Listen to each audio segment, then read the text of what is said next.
Alright, back in my video. Today I'll be explaining the best AFK XP currently in Fortnite Chapter 5 Season 2.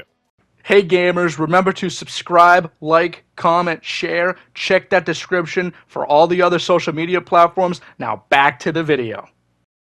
Alright, so I want to emphasize the AFK from now on because I feel like last season definitely skewed that. In meaning, Festival got added, Rocket Racing, and Fortnite. Lego Fortnite, I mean. That really skewed the XP because you can AFK in Lego, you can AFK, I think, in Festival main stage or the GM stage. It's not bad. I still think Save the World, I think, better XP wise, but these aren't bad. I'm just gonna point them out to AFK and like Lego. And just playing Festival or even just sitting in the main stage, I think you do get XP too. It's not as much, I don't think, as Save the World, but I just want to point those out. But also playing these modes, of course. The XP definitely got boosted because of those modes. There's just more XP to be gained. That's what I'm saying. The XP is in Save the World still good. You get about 2.5, 3 levels per day. Not as good as it used to be, but it's the same as last season. So, there's nothing to really complain. Um, but yeah, it's completely AFK. You don't need to touch the game. Um, yeah, I still use it. There's no reason not to for me. Get out of here. Let me just check my things. Uh, this thing's like weirdly glitched. Yeah, okay. Let me pin these. But yeah, okay. So same basic premise. You have the Storm Shield here, of course. You do the Endurance. If you get to wave 30, you get max XP for the day. I forget exactly how much it is. It's around 2.5 levels. That's what I remember it being. Around 2.5 levels, maybe 3, but I think it's 2, 2.5. Which, for it's around 2 hours and 30 minutes, 2 hours and 20 minutes. It is completely AFK though. You don't need to touch the game. So give a benefit of the doubt with that. Like if you need to go do something for 2 hours, or you're doing something else, then yeah, you can just set this up. I use the PlayStation Remote Play app, which is really fucking good. Basically, it can connect to your PlayStation wherever the fuck you are. And you could just set it up quickly and then just leave it alone and then forget about it. And then you're like, oh yeah, shit, I You was know the doing drill. that. Let her We're talk. ready to expand again. When you're ready to start the fight, select Expand Shield from the Storm Shield console. This was for the thumbnail last season.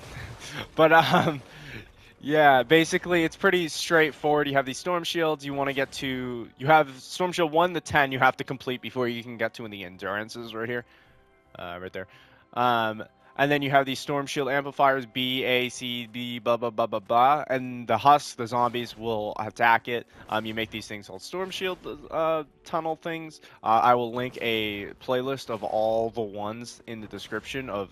I basically use that guide to build some. Some of these are my own creations, but a good amount of these, or probably like 90% of these, are from like using the baseline of those videos to construct these. And I can get around to like wave 24. That's kind of where my plateau is. But sometimes I can squeeze. If I make it past wave 24, I can squeeze my way to 30. Sometimes I'll hit a 29. But it's mainly because my traps aren't completely leveled up. Like that one's 70, but I think some of these are kind of weaker. Mainly D. I think D gets attacked the most. Yeah, 51. That's why it gets attacked the most because these are just this is like, yeah, these are like my weaker traps, and I was just like, all right, let's just try to put this together so I can actually do something here. I gotta go through these again, but yeah, it's pretty straightforward. You set these up, and then you can just completely AFK with the endurance waves. And yeah, there's nothing really else to explain here. I guess I'll just show the XP amounts. But like I said, it's the best AFK now. I don't think it's the best XP in general anymore because of all the new modes. I feel like the new modes definitely skewed that because you can just play each individual mode multiple times or like throughout the day and get more XP than this. But AFK wise, I still think this is the better mode. And if you still have the Founders Edition, if you still have the Founders Edition, you do get V-Bucks. So you can get the V-Bucks through this mode too. So just saying, complete 5 missions, 130 V-Bucks. Complete 3 missions as any hero, 80 V-Bucks, right? So if you get something missions like just complete or damage kills with traps or something like that, or even like shotgun kills, you can quickly do that in here. So I do want to point that out because you do get V-Bucks. If you have the Founders Edition, not the one that you can buy right now. But yeah, other than that, that's really about it. Let me set this up and I'll show the XP amount. But You yeah. know the